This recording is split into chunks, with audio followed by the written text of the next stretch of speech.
Hey everybody, good morning. I'm so glad you're here and happy Monday. This is my normal Monday through Friday, 8:15 Central Standard Time live stream. And if you don't know who I am, I'm Rita Hickman and I'm a body mind expert and a shiatsu massage therapist out of Northern Illinois and around the Chicagoland area. Hey Julie, good to see you.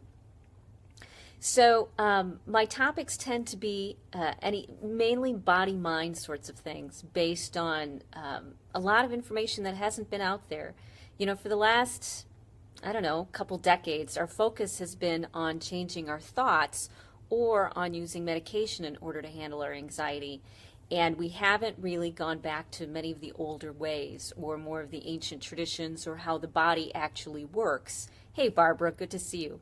How the body actually works so that we can start to manage our feelings. I mean, as we look everywhere around, even the stable people are having a really hard time because it's just we're so overwhelmed. There's no escape. There's no place you can go where you can recuperate and recover yourself anymore.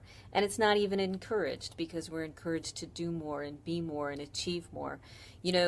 The world has changed, I think, quite a bit, mainly because we don't have a place to escape to anymore, to get our heads back on it straight and get out of that fight or flight.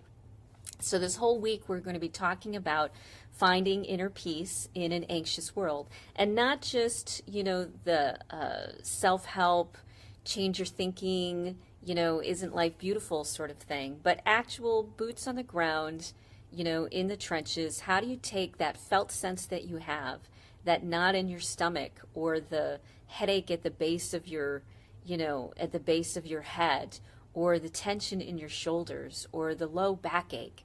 How do you actually take those feelings, that felt sense of anxiety, whether it be, TMJ in your jaw, or maybe a cracked tooth, hey Jennifer, because you've been, holding it down so tight, or starting to be in arthritis because you can't relax your body enough to move the whole thing, to get movement in all the little parts and pieces. So what I've found over the years is there's been a real missing component about how do we actually deal with the symptoms of how we're feeling, of our high anxiety world that we live in, because there just isn't a lot of really good information out there. That's because most of this information used to be passed down from word of mouth. It was passed down from family member to family member. How do you handle these things? How do you deal with these emotions? How do you deal with stress and heartache and difficulty? And they haven't been passed down. These used to be passed down from our grandparents and generationally, and anymore they're just not. We're so separated. We don't have that sense of community that really gives us that whole, that sense of peace and connectedness and safety. And so this whole week's going to be on practical body-mind tools that we should have been taught on how to handle how we feel. Hey, Ro, on how to handle, all of these crazy emotions that are coming up in this really high anxiety world that we live in. So today is going to be my number one must have absolute base thing in order to start to feel a sense of security and peace in your life again, despite all the craziness going on around you. One of the reasons I'm good at this is because I was raised in a very anxious environment. And so it gave me a head start for just about everybody else who's in the world. I had some trauma. I had a really anxious family. I had so many things going on. And I didn't have a choice but to figure out, healthy coping tools, the actual ways that we can cope without using medication, without using a lot of the distractions which are available to us now. And that's how I ended up with a lot of this knowledge, is because I've been working through this. Hey, Hope, good to see you. I've been working through this my whole life, and it's something I've always worked towards in shaping and finding and creating that inner peace. So the number one thing I'm going to talk about today is choice.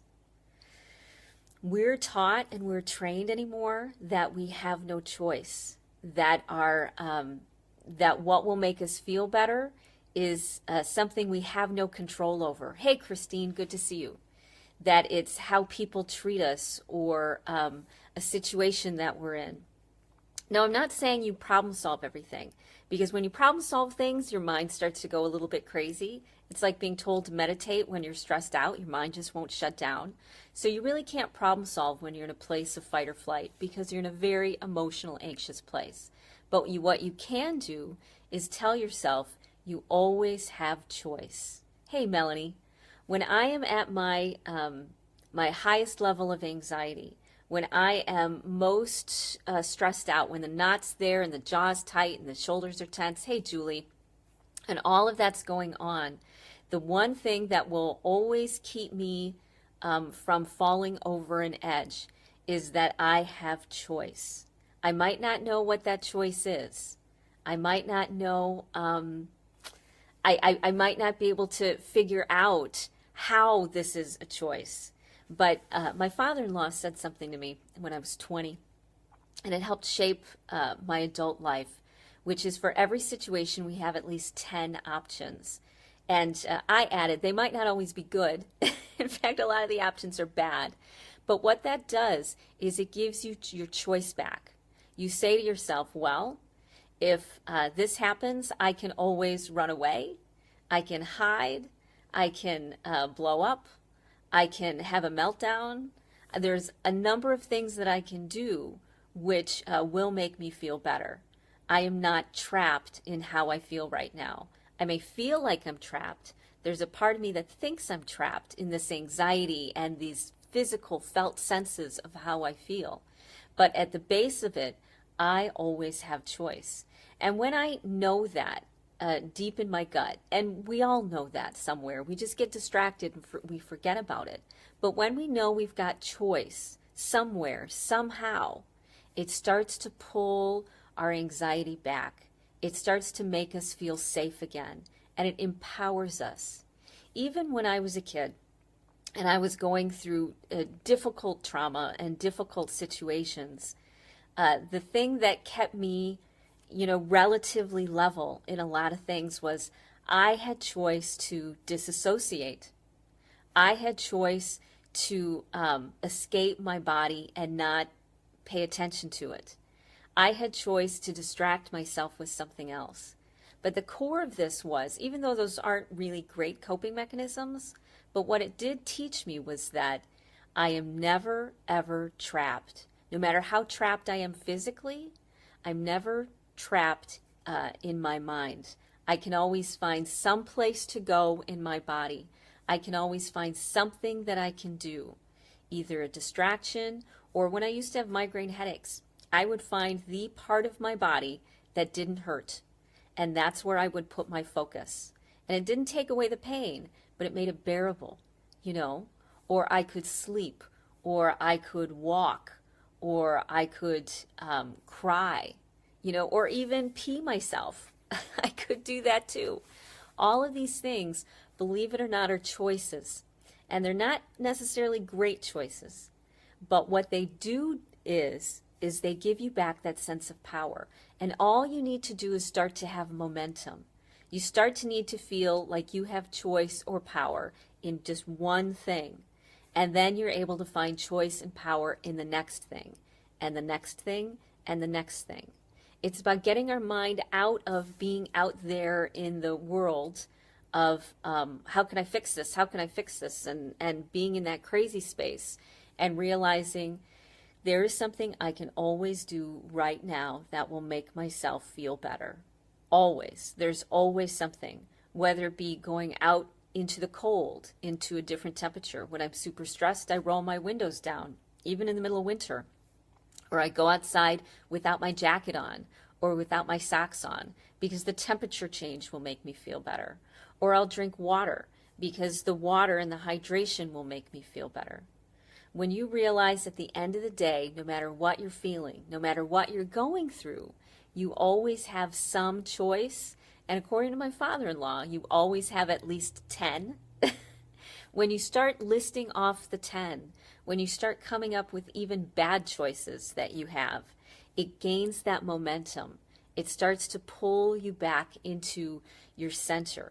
It starts to dial down all of the fight or flight that you feel in, which is coming out as a panic attack or coming out as a meltdown or as your brain not shutting off. All of those symptoms which we've been using pharmaceuticals for in order to help us out.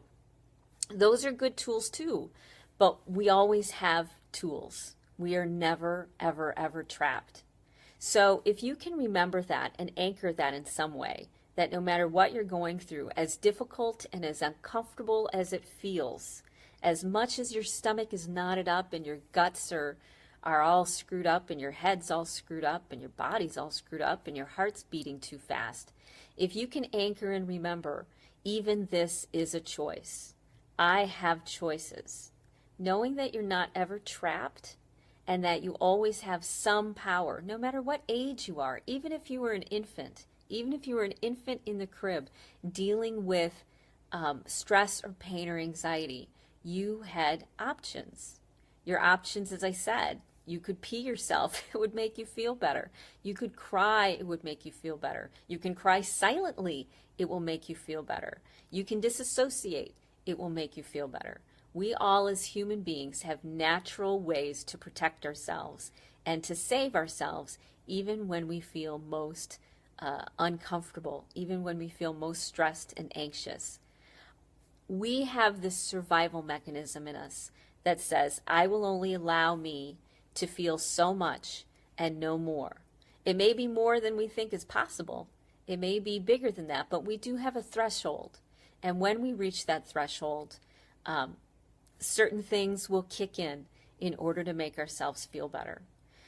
So remember that when you're going through a really tough time, instead of making it worse by using really bad coping skills, or instead of making it worse by distracting yourself by all of those things out there, try to remember you have choice every single moment of every single day.